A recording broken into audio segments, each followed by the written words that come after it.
Next po.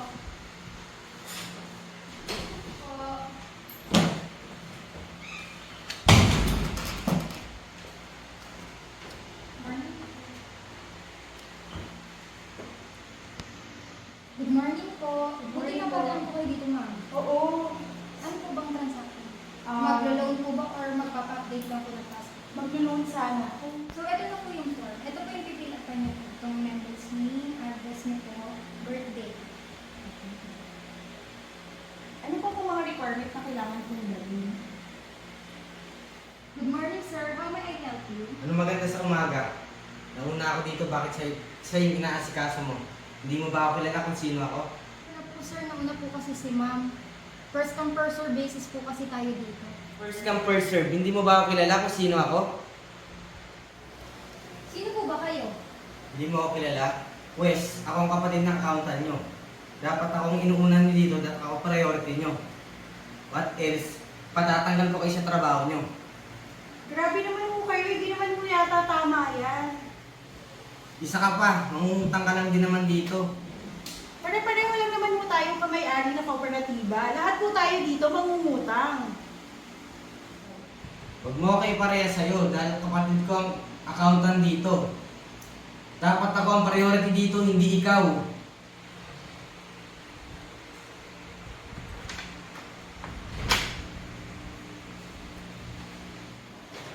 Hi, good morning, Ma'am Pam. Kamusta? Okay na ba transactions mo? Opo, inaasikaso na po ako ni Camille.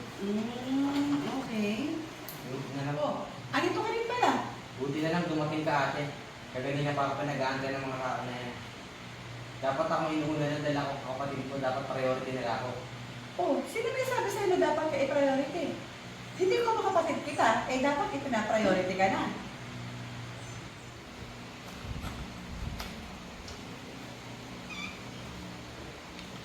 Good morning po. Good morning. Good morning po, Doc.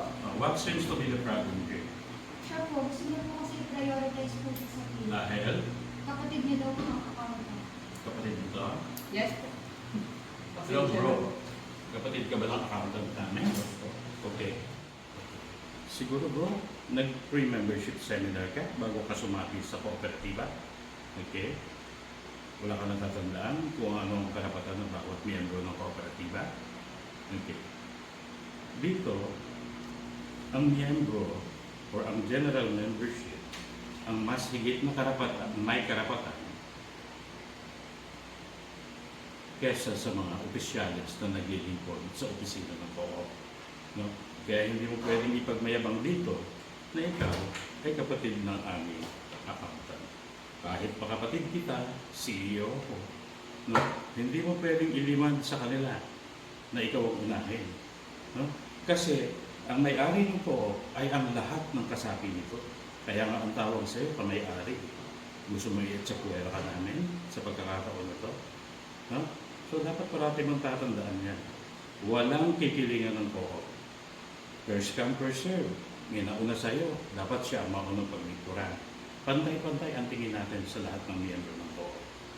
Naintindihan mo?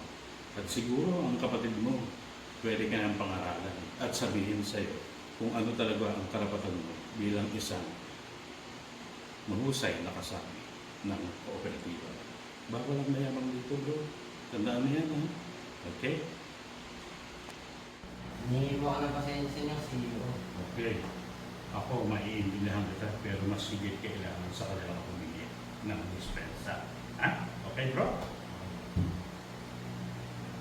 Ma'am, gusto kong humingi ng paunan sa nangyari kaganina.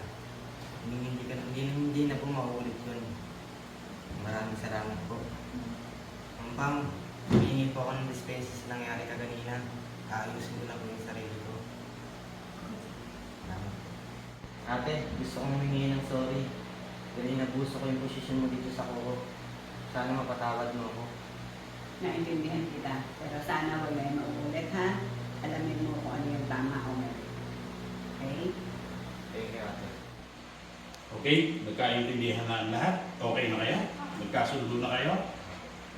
Ate, at pagsabihan ng kapatid, ha? Yes po. Hindi dapat inaabuso ang posisyon natin dito sa co-op. Yes Okay? po.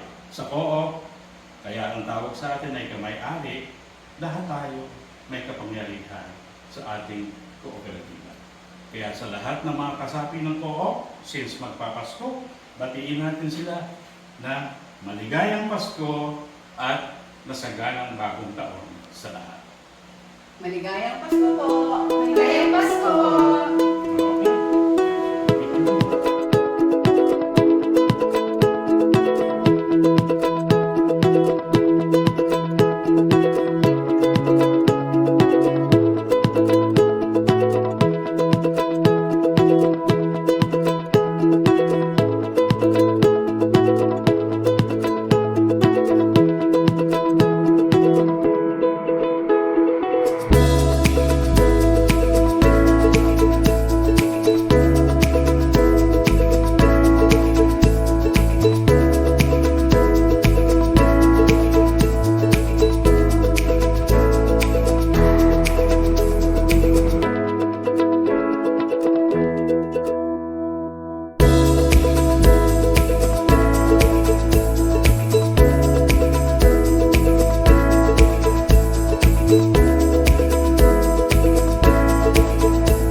Samahan